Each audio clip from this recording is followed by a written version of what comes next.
വരുന്നില്ലേ? ഞാൻ വരുന്നില്ല അമ്മ. വരുന്നില്ലാന്നോ? നീ എന്തായി പറയുന്നേ? അടുത്ത മാസം നിന്റെ നിശ്ചയല്ലേ? ഓരോരുത്തരായി വന്നു തുടങ്ങി. ശേഖരമാമി എല്ലാവരും നാളെ എത്തും. അപ്പൊ നീ ഇവിടെ ഇല്ലെങ്കിൽ? അമ്മ, ഞാൻ പറഞ്ഞല്ലേ, എനിക്ക് പഠിക്കണം. അതിന് നിന്റെ കല്യാണം ഒന്നും ഇവിടെ ആരും നടത്തുന്നില്ലല്ലോ. നിശ്ചയല്ലേ നടത്തുന്നുള്ളൂ. നീ എന്തായാലും ഇങ്ങനെ വന്നു. നീ അവിടെ കിടന്ന് ഒഴിഞ്ഞ് ചിന്തിച്ചു കൂട്ടുന്നത് കൊണ്ടാ. നാളെ എന്തായാലും ചാരവും കണ്ണു നോക്കി എത്തുമല്ലോ. ബാക്കിയുള്ളവരും എത്തും. അപ്പൊ നിന്റെ മൈൻഡൊക്കെ ശരിയായിക്കോളും. മോളെ ശ്യാമേ. ആടാ വരുന്നമ്മേ. മോളെ, അച്ഛമ്മ വിളിക്കുന്നുണ്ട്. നീ എന്തായാലും ഇങ്ങ് വന്നോ. ഈ ഒന്നും ചിന്തിക്കണ്ട. ഞാൻ വെക്കുവാണേ. എടി, നീ ഫുഡ് കഴിക്കാൻ വരും. എന്താ ചെടി? എടി, എനിക്ക് കല്യാണം വേണ്ടടി. എടി, നീ കാര്യങ്ങൾ ഒന്നിക്കാൻ നിന്റെ പേരൻസിനോട് പറ, അല്ലെങ്കിൽ അവനോട് പറ. ആരെങ്കിലും അവരോട് മനസ്സിലാക്കില്ലേ? അടുത്ത മാസം എൻഗേജ്മെന്റ്. നിന്റെ അമ്മ പറഞ്ഞ പോലെ നീ നാളെ തന്നെ പൊക്കോ. അവിടെ എത്തുമ്പോഴത്തേക്കും നീ എല്ലാരോടും കാര്യം പറ. അപ്പോ നിന്റെ മൈൻഡ് ഒന്ന് ശരിയാവും. അപ്പൊ നീ വരുന്നില്ലേ? ഇല്ലടി, ഞാൻ കല്യാണത്തിന് വന്നോളാം. എടി, ചുമ്മാ പറഞ്ഞതാടി. എൻഗേജ്മെന്റ് ആകുമ്പോഴത്തേക്കും ഞാൻ അവിടെ ഉണ്ടാവും. ഞാൻ പറഞ്ഞ കാര്യങ്ങളൊക്കെ ഓർമ്മയുണ്ടല്ലോ. നീ ഒന്നും കൊണ്ടും പേടിക്കണ്ട. ആ, ട്രെയിന് പുറപ്പെടാറായി. നീ എന്നാ ട്രെയിനിലേക്ക് ഇരിക്കോ. സന്തോഷായിട്ട് പോയിട്ടോ.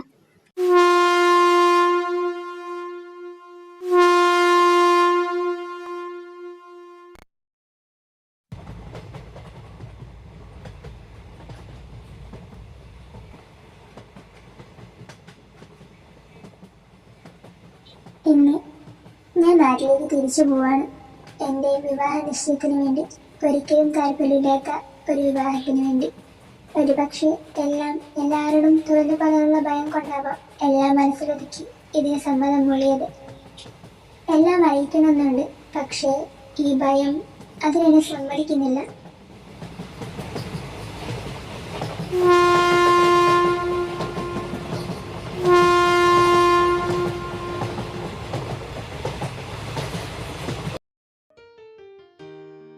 ചേട്ടാ, ഓട്ടം പോവോ? ആ കുഞ്ഞെ, എങ്ങോട്ടാ പോണ്ടത്? കുഞ്ഞ് പറഞ്ഞോ. അത് ചേട്ടാ, നെല്ലിശ്ശേരി തറവാട്ടിലേക്കാ.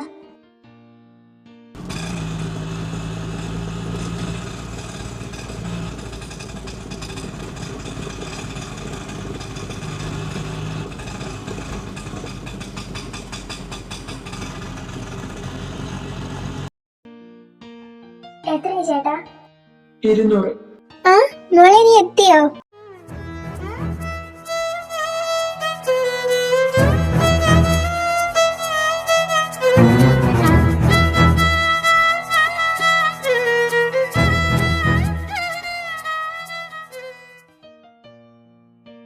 നീ എങ്ങനെ ട്രെയിനിലാണോ വന്നേ? അതെ.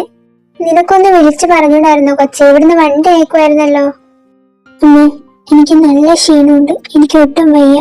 ഞാൻ പോയി കുറച്ച് സമയം കിടക്കട്ടെ. ആണോ? എങ്കിൽ മോള് കിടന്നോ. അമ്മ കുറച്ച് സമയം കഴിഞ്ഞ് ഞാൻ വിളിച്ചോളാം.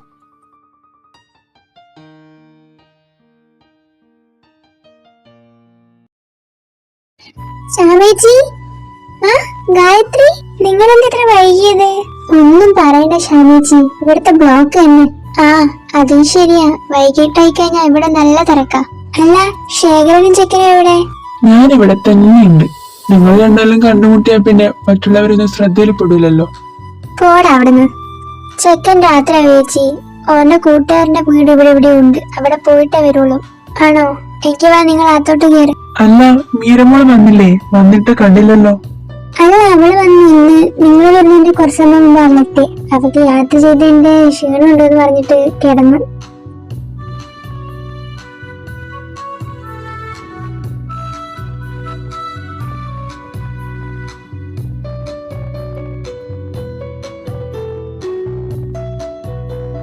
മല്ലിച്ചപ്പ് കുറച്ചരിഞ്ഞാ മതിയേ.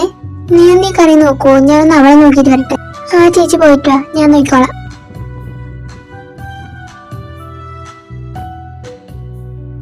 മോളെ മീരെ, നീ എണീറ്റോ? ആ മോളെ, നീ എണീറ്റോ? വാ, ഫുഡ് കഴിക്കാം. അവരൊക്കെ നിന്നെ വെയിറ്റ് ചെയ്യുന്നുണ്ട്. എനിക്ക് ഫുഡ് വേണ്ട അമ്മ. അമ്മ പൊക്കോ. അതൊന്നും പറഞ്ഞാ പറ്റത്തില്ല. വന്ന് ഫുഡ് കഴിച്ചേ. ഇപ്പൊ തന്നെ മെലിഞ്ഞ് ഈർക്കിളിക്കൊല്ല പോലെയായി. എന്നിട്ട് അവക്ക് ഫുഡ് വേണ്ട.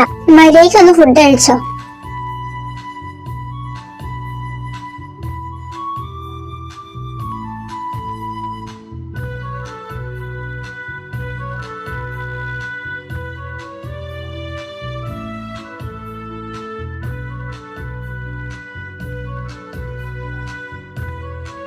സമയം ഇപ്പൊ ഒരുപാട് വൈകിയല്ലോ. ഇനി മാധവമോൻ എപ്പോ ഇവിടെ എത്താ?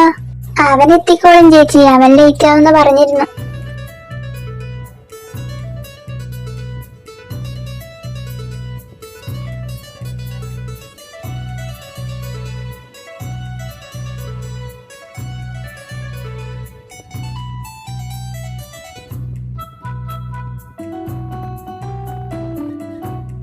ഞാനിനി എന്താ വേണ്ടേ?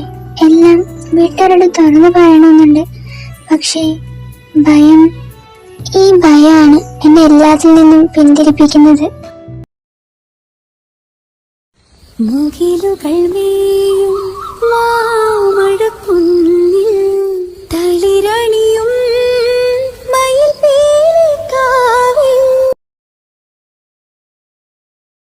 നീ ഇന്നലെ എത്തിയല്ലേ?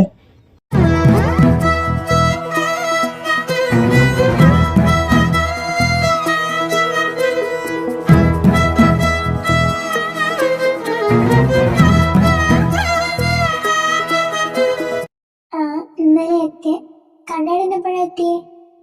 ഞാൻ ഇന്നലെ എത്താൻ കുറെ വൈകി. ഞാനൊരു 12 മണിയായപ്പോഴേക്കാ എത്തിയത്.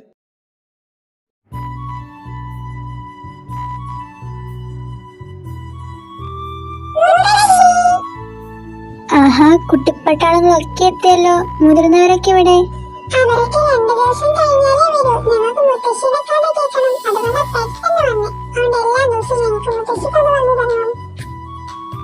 അതിനെന്താ, നിങ്ങൾക്കല്ലാതെ ഞാൻ പിന്നെ ആർക്കാ കഥയൊക്കെ പറഞ്ഞു തരണ്ടേ? എല്ലാ ദിവസവും കഥ പറഞ്ഞുതരാട്ടോ.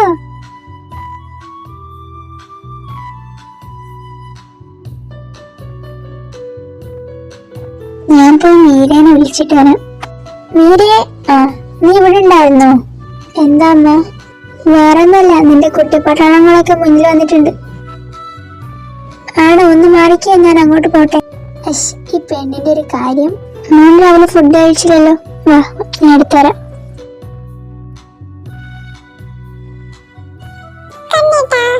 എന്താണ്, കുട്ടിപ്പാട്ടാളങ്ങൾ മൊത്തം ഉണ്ടല്ലോ. കൊണ്ടുപോകണോ?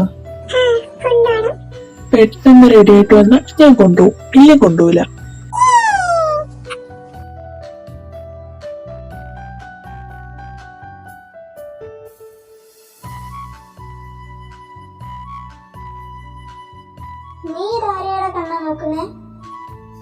വേറെ ആരെ നോക്കി എന്റെ പെരുമ്പോ അഞ്ചെണ്ണം കൊടുത്തു. എന്താടാ എല്ലാം കൂടി ഇപ്പൊ ഒറ്റ ഓട്ടോട് നടന്നിട്ടാ? എന്ത് പറ്റിയോ? ആ പീടിയിൽ ഞാൻ എന്നെ കൊണ്ട് വാങ്ങിപ്പിക്കാൻ ഒരു സാധനം ബാക്കിയില്ല. നീ തന്നെയല്ല അവരെ കൂട്ടിട്ട് പോയത്. പിള്ളേര് ചോദിച്ചപാട് അങ്ങനെ പറയാൻ പാടില്ല. എത്ര പൈസ ചെലവാകുമെന്ന് ചിന്തിച്ചിട്ട് വേണം പറയാൻ. ഇനി എവരെയും കൊണ്ട് ഞാൻ ഏടി പോയില്ല. അപ്പൊ എനിക്കോ എന്റെ പൈസ കഴിയായി. ഹലോ, പറ പറു. എടി, നീ ഈ സമയത്ത് എങ്ങനെ പറഞ്ഞ? അയ്യോ, എന്നിട്ട് ഇപ്പൊ എങ്ങനെയുണ്ട്? ആണോ? ശരിയെന്നാ വിളിക്കണേ. എന്താ വളയം പറ്റി?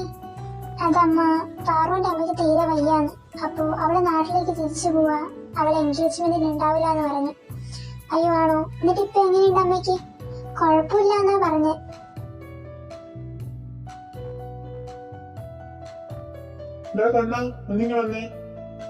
എന്താച്ചാ? എടാ, അത് എൻഗേജ്മെന്റിന് ഇനി 2 ആഴ്ച ബാക്കിയുള്ളൂ. നിനക്കറിയാലോ, ഏട്ടൻ ജീവിച്ചിരുന്നപ്പോ ഏട്ടന്റെ ഏറ്റവും വലിയ ആഗ്രഹമായിരുന്നു ഇവളുടെ കല്യാണം. അതിന് ഭാഗ്യം ഏട്ടനുണ്ടായിട്ടില്ല. അപ്പോ ഏട്ടന്റെ സ്ഥാനത്ത് നിന്ന് നമ്മൾ വേണം എല്ലാം ചെയ്തു കൊടുക്കാൻ. അപ്പോ നമുക്ക് നാളെ തന്നെ നല്ലൊരു ഈവന്റ് മാനേജർ ഒരു കമ്പനി അന്വേഷിക്കാം. നമുക്ക് പോവാം.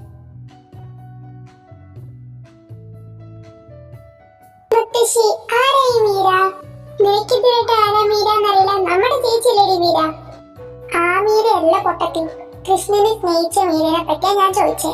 അതേത് മീര? മുത്തശ്ശി, എനിക്ക് ആ മീരയെ പറ്റി അറിയില്ല, എനിക്ക് പറഞ്ഞു തരുവാ. അതിനെന്താ മുത്തശ്ശി, എല്ലാവർക്കും പറഞ്ഞു തരാലോ. മീര തന്റെ ജീവിതം മുഴുവൻ ശ്രീകൃഷ്ണനെ പ്രണയിച്ചും ഭജിച്ചും ജീവിച്ച ഒരാളായിരുന്നു. ഉദയ്പൂരിലെ റാത്തൂർ നദർ സിംഗ് എന്ന് പറഞ്ഞൊരു രാജാവ് ഉണ്ടായിരുന്നു. രാജാവിന്റെ ഏക മകളാണ് മീരാഭായ്. ഒരു കൊച്ചു കുട്ടിയായിരുന്നപ്പോ മീരാഭായ് ഒരു വിവാഹ ഘോഷയാത്ര കാണാനിടയായി. അതെന്താണെന്നറിയാൻ അവൾ അമ്മയോട് ചോദിച്ചു. അമ്മ അത് വിവാഹ ഘോഷയാത്രയാണെന്നും വരൻ വിവാഹത്തിനായി എത്തുന്നതാണെന്നും പറഞ്ഞു കൊടുത്തു. അപ്പൊ മീര കുഞ്ഞായതുകൊണ്ട് ഒരു കുസൃതി പോലെ ഒരു ക്വസ്റ്റ്യൻ ചോദിച്ചു. അപ്പൊ മീരനെ ആരാ വിവാഹം കഴിക്കുക? തന്റെ ഭർത്താവ് ആരാണ്? അപ്പൊ കുഞ്ഞു മീരയെ സമാധാനിപ്പിക്കാനായി അമ്മ തൊട്ടടുത്ത് കണ്ട ഒരു ശ്രീകൃഷ്ണ വിഗ്രഹം എടുത്തിട്ട് പറഞ്ഞു, ഇതാണ് നിന്റെ ഭർത്താവ് എന്ന് പറഞ്ഞു. അതിനുശേഷം മീര ശ്രീകൃഷ്ണനെ പ്രണയിക്കാനും ആരാധിക്കാനും ഒക്കെ തുടങ്ങി. കുറച്ചു നാളുകൾ കഴിഞ്ഞപ്പോ മീരന്റെ അമ്മ മരിച്ചു. അതോടെ മീര ഒറ്റപ്പെട്ടു പോയി. അതിനുശേഷം മീര ശ്രീകൃഷ്ണനെ പരിചരിച്ചും സ്നേഹിച്ചും ഒക്കെ ജീവിച്ചു. മീര വളർന്ന വലിയ കുട്ടിയായി കല്യാണപ്രായക്കെത്തിയപ്പോ മീരയുടെ അച്ഛൻ മീരയുടെ വിവാഹം ഉദയപൂരിലെ രാജാവായ ഭോജരാജുമായി വിവാഹം നടത്തി. അങ്ങനെ രണ്ട് രാജകുടുംബങ്ങൾ തമ്മിൽ ഒന്നായി. പക്ഷെ മീരയ്ക്ക് ഈ വിവാഹത്തിന് ഒട്ടും താല്പര്യം ഉണ്ടായില്ല. കാരണം അവൾ മനസ്സിൽ പണ്ടേ ശ്രീകൃഷ്ണന്റെ ഭർത്താവായി കണ്ടതും പ്രണയിച്ചതൊക്കെയാണ്. അങ്ങനെ കല്യാണ ദിവസം രാത്രി രാജാവ് മുറിയിലേക്ക് വന്നപ്പോ സങ്കടപ്പെട്ടിരിക്കുന്ന മീരയാണ് രാജാവ് കണ്ടത്. രാജാവ് ചോദിച്ചു, നീ എന്താ ഇങ്ങനെ സങ്കടപ്പെട്ടിരിക്കുന്നെന്ന്. അപ്പൊ മീര പറഞ്ഞു, എനിക്ക് ഈ കല്യാണത്തിന് ഒട്ടും താല്പര്യം ഉണ്ടായിരുന്നില്ല. ഞാൻ മനസ്സുകൊണ്ട് ഭർത്താവെ കണ്ടതും പ്രണയിച്ചതും ഒക്കെ ശ്രീകൃഷ്ണനെയാണ്. ഇത് കേട്ട രാജാവൻ ദേഷ്യം വന്നു. രാജാവ് മുറിയിൽ നിന്ന് ഇറങ്ങിപ്പോയി. പിറ്റേ ദിവസം രാവിലെ മീരയോടെ രാജാവിന്റെ അമ്മ പറഞ്ഞു, ഞങ്ങൾ കാലങ്ങളായി ആരാധിച്ചു വരുന്ന ദേവിയാണ് ദുർഗാദേവിയെന്നും ഇനി മുതൽ നീയും ആരാധിക്കണമെന്ന് പറഞ്ഞു. അപ്പൊ മീര പറഞ്ഞു, ഇല്ല, ഞാൻ ശ്രീകൃഷ്ണനെ മാത്രമേ ആരാധിക്കൂന്ന്. അപ്പൊ ഭോജരാജിന് മനസ്സിലായി ഇനി എന്തൊക്കെ വന്നാലും മീര മറ്റൊരാളെ മനസ്സിൽ സ്നേഹിക്കാൻ പോകുന്നില്ല. അങ്ങനെ കാലങ്ങൾ കടന്നു പോയപ്പോ രാജാവ് മരിച്ചുപോയി. ആ സമയത്ത് ഈ സതി എന്ന് പറഞ്ഞൊരു ദുരാചാരം ഉണ്ടായിരുന്നു. എന്താ മുത്തശ്ശി ഈ സതി? സതി എന്ന് പറയുന്നത് നമ്മുടെ ഭർത്താവ് മരിച്ചു കഴിഞ്ഞാൽ അവരെ കത്തിക്കുന്ന ചിതയില് നമ്മളും ആത്മാഹുതി ചെയ്യണം. അപ്പൊ ഈ രാജാവ് എല്ലാരും കൂടി മീരനോട് സതി ചെയ്യാൻ പറഞ്ഞു. പക്ഷെ മീര പറഞ്ഞു, എന്റെ ഭർത്താവ് ശ്രീകൃഷ്ണനാണ്, ശ്രീകൃഷ്ണൻ മരിച്ചിട്ടില്ല. ഇതറിഞ്ഞ രാജകുടുംബങ്ങൾക്ക് മീരയോട് ദേഷ്യമായി. അങ്ങനെ ഇരിക്കെ അവര് മീരയെ കൊല്ലാൻ തീരുമാനിച്ചു. അതിനുവേണ്ടി മീരയെ പാമ്പ് കൊണ്ട് കടിപ്പിക്കാനാണ് ഇവർ തീരുമാനിച്ചത്. ഇതറിഞ്ഞ മീര എല്ലാം ശ്രീകൃഷ്ണനെ അർപ്പിച്ച് പാമ്പിനെ കടിയേറ്റ് വാങ്ങാൻ തയ്യാറായി. ഇവരെല്ലാരും കൂടി ഈ പാമ്പിന്റെ പാത്രം തുറന്നു നോക്കിയപ്പോ അതിൽ പാമ്പിന് പകരം പൂക്കളാണ് ഉള്ളത്. അവരത് കണ്ടപ്പോ എല്ലാരും ഞെട്ടിപ്പോയി. അങ്ങനെ കുറെ കാലങ്ങൾ കഴിഞ്ഞപ്പോ ശ്രീകൃഷ്ണന്റെ പ്രസാദാണെന്നും പറഞ്ഞ് മീരയ്ക്ക് വിഷം കലക്കി ഒരു പായസം കൊടുത്തു. മീര അത് കുടിച്ചെങ്കിലും മീരയ്ക്കൊന്നും സംഭവിച്ചില്ല. പിന്നീട് മീര ആ നാട് ഉപേക്ഷിച്ച് ശ്രീകൃഷ്ണന്റെ ദ്വാരകയിലേക്ക് വന്നു. ദ്വാരകയിലുള്ളവർക്ക് മീര ഒരു പുതിയ വ്യക്തിയാണ്. പക്ഷെ അവരെല്ലാവരും അവരെ നല്ല രീതിയിൽ തന്നെ സ്വീകരിച്ചു. പിന്നീട് മീര അവിടുത്തെ ശ്രീകൃഷ്ണന്റെ അമ്പലത്തിൽ ഭജനകൾ പാടി ജീവിച്ചു. പിന്നീട് ഒരു ദിവസം ശ്രീകൃഷ്ണന്റെ ക്ഷേത്രത്തിൽ ഭജിച്ചുകൊണ്ടിരുന്ന മീര പെട്ടെന്ന് തളർന്നു വീണ് ശ്രീകൃഷ്ണ വിഗ്രഹത്തിന്റെ മുമ്പിൽ വെച്ച് മരണപ്പെട്ടു. പിന്നീട് മീരയുടെ ആത്മാവ് ശ്രീകൃഷ്ണനിൽ ലയിച്ചു എന്നാണ് പറയപ്പെടുന്നത്. ഓ, അപ്പൊ ഇതാണല്ലേ മീരയുടെ കഥ. മുത്തശ്ശി, ഞാനൊരു സംശയം ചോദിച്ചോട്ടെ. മനസ്സിൽ ഒരാളെ വെച്ച് നമ്മൾ മറ്റൊരാളെ വിവാഹം കഴിക്കാൻ പറ്റുമോ?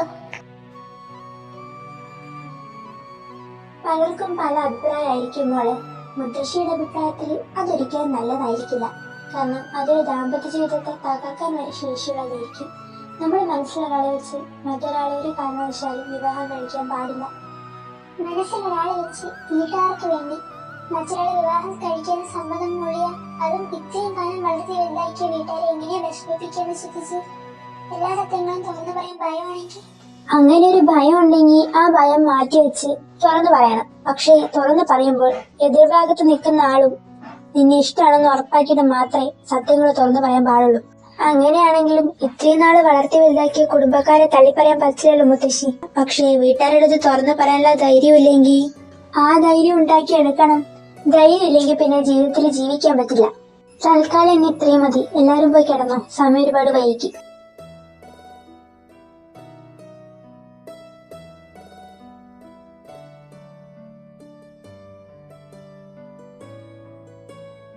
ഹലോ, ഇവിടെ ആരും ഇല്ലേ?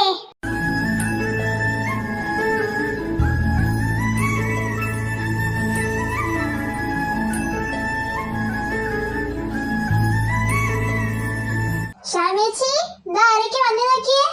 ആഹാ, ഇതെല്ലാരും ഉണ്ടല്ലോ. ദേവു, സുഖല്ലേടി നിനക്ക്? ആ അമ്മായി സുഖ. നിങ്ങൾ ഈ വന്ന കാലത്ത് തന്നെ നിൽക്കാതെ അകത്തേക്ക് വാ. അതെ, ഞാനൊരു കാര്യം ചോദിക്കട്ടെ? എന്താടി? അത് ഈ മേരേച്ചിനെ ആരാ കല്യാണം കഴിക്കാൻ പോന്നെ? ആഹാ, അതുപോലെ അറിയാതെയാണോ നീ എൻഗേജ്മെന്റിന് വന്നേ? അത് പിന്നെ ഏച്ചിന്റെ എൻഗേജ്മെന്റ് ആണെന്ന് കേട്ടപ്പോ ബാക്കി ഒന്നും ഞാൻ കേട്ടില്ല. അതുകൊണ്ട് ആരെ ചെക്കനൊന്നും ഞാൻ കേട്ടില്ല. നല്ല ബെസ്റ്റ് ആണ് ഇനിയാണ്. നമ്മളെ ആരാണോ മീരനെ കല്യാണം കഴിക്കാൻ പോന്നെ? ആരായിട്ടോ?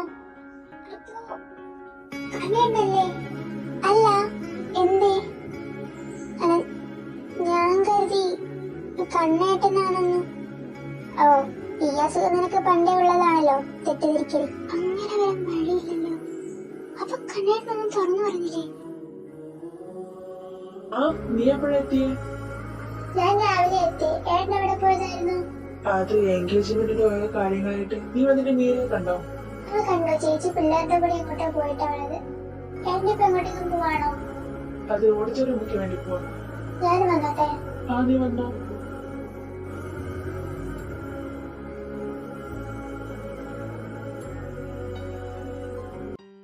ഏട്ടാ, എന്തിനാ എല്ലാം ഉള്ളിൽ ഇങ്ങനെ ഒതുക്കി വെച്ച്? തുറന്നു പറഞ്ഞോടെയെല്ലാം. ഞാൻ ചേച്ചിന്റെ എൻഗേജ്മെന്റ് ആണെന്ന് അറിഞ്ഞപ്പോ ഞാൻ കരുതി കണ്ണേട്ടനായിരിക്കുന്നോ. ഇനി പറഞ്ഞിട്ട് എന്താ കാര്യം? കാര്യമുണ്ട്. കാരണം ചേച്ചിന് കണ്ണേട്ടന് ഇഷ്ടമാണെന്ന് എനിക്കറിയാം. അവൾക്ക് എന്നെ ഇഷ്ടമാണെന്ന് എനിക്കറിയില്ലായിരുന്നു. ഞാനെല്ലാം തുറന്നു പറയാൻ വന്നപ്പോഴാ അവളുടെ നിശ്ചയം ഉറപ്പിച്ചത്. പിന്നെ ഞാൻ കരുതി ഇനി ഞാനായിട്ടൊന്നിനുമില്ല. താല്പര്യമില്ലാത്ത ഒരാളുടെ കൂടെ ജീവിക്കുന്നതാണോ അതോ മനസ്സറിഞ്ഞ് സ്നേഹിക്കുന്ന ഒരാളുടെ കൂടെ ജീവിക്കുന്നതാണോ നല്ലത്? നീ എന്തിനാ അതിനെ ദേഷ്യപ്പെടുന്നേ? കാരണം ആരവേട്ട എനിക്ക് ഇഷ്ടമായതുകൊണ്ട്. സത്യമാണ്, മീരേച്ചി എന്നെ സ്നേഹിക്കുന്നത് പോലെ ആരവേട്ടനെ ഞാനും സ്നേഹിക്കുന്നുണ്ട്. ഇന്നും ഇന്നലെ അല്ല, കഴിഞ്ഞ 10 വർഷമായിട്ട്.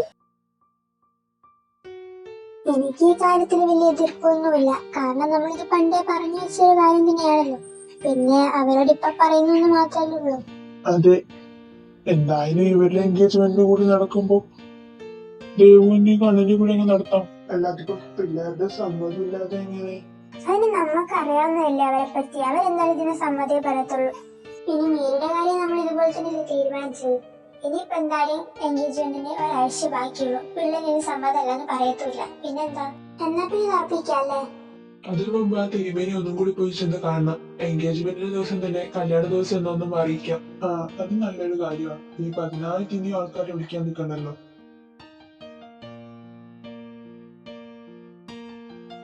പിള്ളേരെ, നിങ്ങളെയും കൊണ്ട് ഞാൻ ബീച്ചിലേക്ക് വന്നെന്ന് വീട്ടിൽ ഒരാൾ അറിയരുതേ. ഏയ് മീര,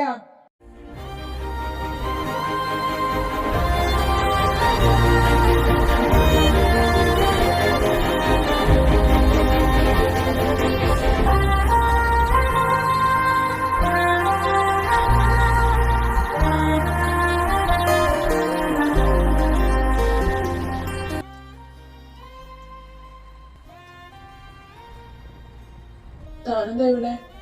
ഇല്ല, വെറുതെ വന്നതാ. തുറന്നു പറഞ്ഞാലോ? വേണ്ട, പിള്ളേരൊക്കെയുണ്ട് ഇവിടെ. എന്നിരിക്കപ്പറേ ഞങ്ങളെന്നാ പൊക്കോട്ടെ. സമയം ഒരുപാട് വൈകും. ഇനിയും വൈകിയ വീട്ടിൽ അന്വേഷിക്കും. അപ്പൊ ഞാൻ പറഞ്ഞെന്ന കാര്യം നീ മറന്നോ? ഇനി നീ ഈ സത്യം തുറന്നു പറഞ്ഞിട്ട് ഒരു കാര്യമില്ല. 2-3 ദിവസം കഴിഞ്ഞ് എൻഗേജ്മെന്റാ. ഇനി ആരാ കേൾക്ക? അനുഭവിച്ചോ നീ? നിനക്കിനി കണ്ണനെ കിട്ടാൻ പോകുന്ന ഒരു ഉറപ്പും എനക്കില്ല. ഇനി നീയും കൂടി ഇങ്ങനെ പറയല്ലേ? പിന്നെ പറയാതെ, എൻഗേജ്മെന്റിന് 1 മാസം മുമ്പല്ലേ നീ ഇവിടുന്ന് പോയെ? എന്നിട്ട് നിനക്കൊന്നും തുറന്നു പറയാൻ പറ്റിയിട്ടില്ലെങ്കിൽ പിന്നെ ഞാൻ എന്താ പറയണ്ടേ? ഇനിയിപ്പോ എന്താ ചെയ്യാ? കണ്ണനെ അങ്ങ് മറക്കുക. എന്നിട്ട് ആരവിനെയും കെട്ടിയിട്ട് സുഖമായി ജീവിക്കുക.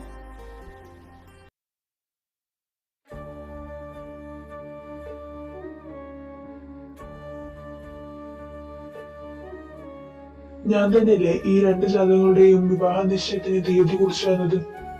അതെ തിരുമേനി, ഞാൻ പറഞ്ഞ പ്രകാരം ഇനിയുണ്ടല്ലോ 4 ദിവസം ബാക്കി. നിശ്ചയത്തിന് മുമ്പേ വിവാഹ ദിവസം കാണുന്നത്? അത് തിരുമേനി, വിവാഹ നിശ്ചയത്തിന്റെ അന്ന് തന്നെ വിവാഹ ദിവസം കൂടി അറിയിക്കാൻ വേണ്ടിയിട്ടായിരുന്നു. ഈ നിശ്ചയം നടന്നാലല്ലേ ഈ വിവാഹം നടക്കൂ. ഞാൻ പറഞ്ഞ രീതിയിൽ ഈ നിശ്ചയം നടക്കില്ല.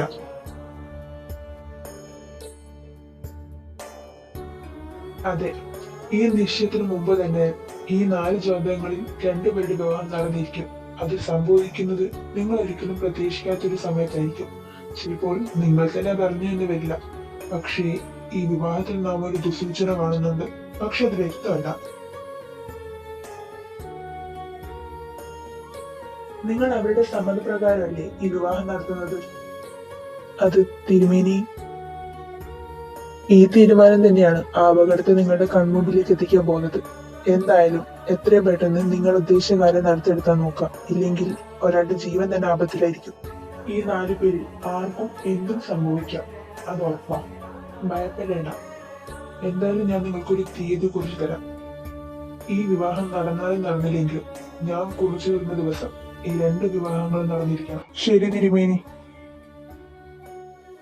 ശേഖരേട്ടാ, എനിക്ക് പേടിയാവാ. നമ്മള് കാരണം നമ്മളെ മക്കൾക്ക് എന്തെങ്കിലും സംഭവിക്കുക. തൽക്കാലം നമ്മൾ തീരുമാനിച്ച പോലെ തന്നെ കാര്യങ്ങൾ മുന്നോട്ട് പോട്ടെ. നീ താരം വിളിച്ച് വീട്ടിലൂടെ വരാൻ പറ. നിങ്ങളെല്ലാരും ഇത് എവിടെ പോയതാ? അതൊക്കെ പറയാം. അതിനു മുമ്പ് നിങ്ങളോട് 2 പേരോടും ഞങ്ങൾക്ക് ഒരു കാര്യം പറയാനുണ്ട്. വേറൊന്നല്ല, മീരയുടെ അരവിന്റെയും നിശ്ചയിക്കുന്നപ്പുറം നിങ്ങളുടെ 2 പേരുടെയും നിശ്ചയം കൂടി ഞങ്ങൾ ഉറപ്പിച്ചു.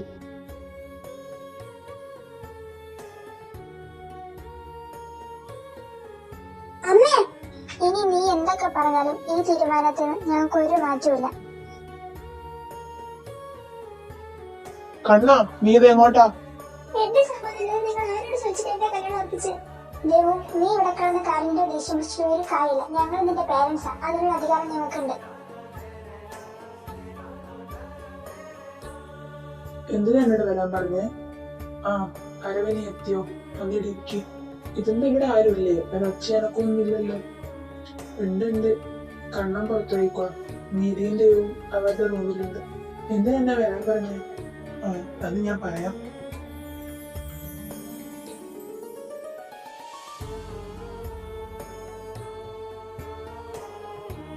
ഇത് വേണം. ഇനി നമുക്ക് ഇത് വേണ്ടെന്ന് വെച്ചൂടെ? ഞങ്ങള് 4 പേരുടെയും ജീവിതം ആപത്തിലാക്കിയിട്ട് നമുക്കിത് വേണ്ടെന്ന് വെക്കാം. നമുക്ക് എല്ലാ സത്യങ്ങളും തുറന്നു പറയാം. മീരയെ കൊണ്ട് നമുക്ക് കണ്ണന് ഇഷ്ടമാണെന്ന് തുറന്നു അറിയിപ്പിക്കാൻ വേണ്ടി നമ്മൾ ഉണ്ടാക്കിയ ഒരു പ്ലാനാണെന്ന് ഇൻവിറ്റേഷൻ ലെറ്റർ അടക്കം അവരുടെയും കണ്ണന്റെയും പേരും എന്റെയും ദേവുവിന്റെയും പേരെ നടിച്ചെന്ന് പറയാം.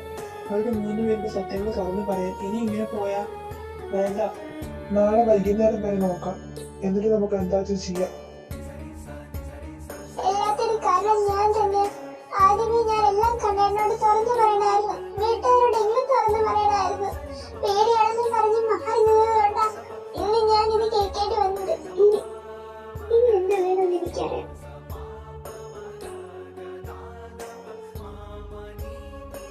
കണ്ണാ, നീ എവിടെ പോയതാ?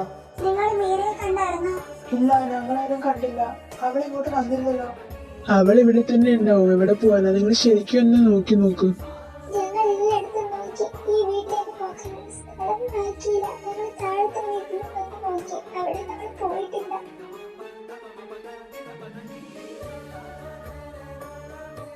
ആരവേ, വണ്ടി എടുക്ക്. നമുക്ക് ചെന്ന് അന്വേഷിക്കാലോ. വാ, നമുക്ക് നോക്കാം.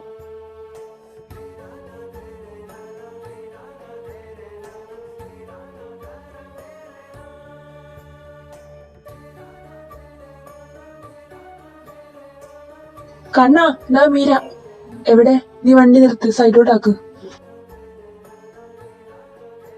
മീര,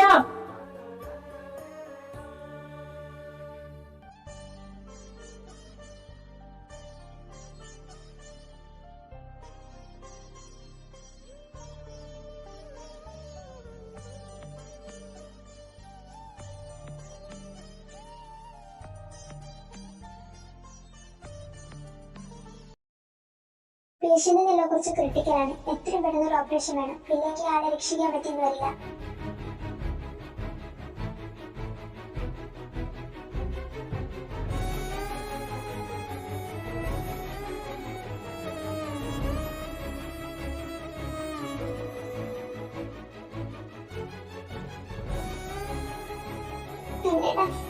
കണ്ണൻ എനിക്ക് ഒരുപാട് ഇഷ്ടമാണ്.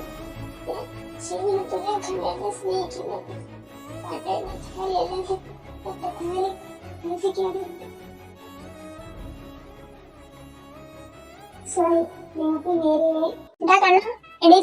സമയം എത്രയെന്നറിയോ? അമ്മ, മീരയ്ക്ക് എന്താ പറ്റി? മീരയ്ക്കോ? മീരയ്ക്ക് എന്ത് വെച്ചാൽ ഇന്നെത്തുന്ന് പറഞ്ഞ 3 ഇനി എത്തിയില്ല. ഉറങ്ങി എണീറ്റപ്പോഴേക്കും നിന്റെ കിളിയൊക്കെ പോയോ? സ്വപ്നമായിരുന്നു. വല്ല സ്വപ്നം കണ്ടു കാണുമായിരിക്കും. ചെറുതായിട്ട്. തോന്നി, ഇത് പിന്നെ സ്വാഭാവികമാണല്ലോ.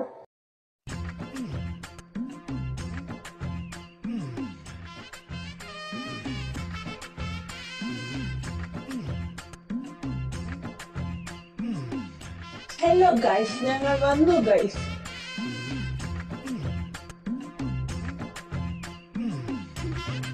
നീ നേരെ നീ ഇത് നോക്കിയേ.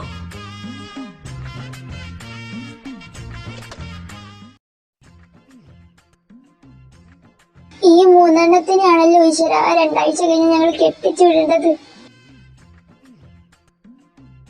നിങ്ങൾക്ക് ആർക്കും ആശുപത്രിയിൽ വെച്ച് കൊച്ചൊന്നും മാറിപ്പോയില്ലല്ലോ?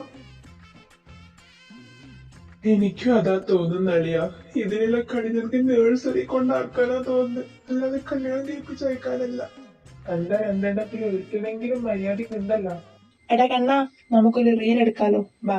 കൊടുങ്ങല്ലൂരിലമ്മേ ദേവിയെ അമ്പര ചുംബിയാകുന്നൊരു കാളി, ചന്ദ്രകലാധരിയാകുന്ന കാളി, കറുത്ത മുടിയഴിച്ചിട്ടു കണ്ണുകൾ അഗ്നിപോൽ താനെ ജ്വലിച്ചു, ചെമ്പട്ടു വാരി വലിച്ചൊന്നുടുത്തൊന്നു പള്ളിവാൾ തേരിടുന്നേ ദേവിയെ.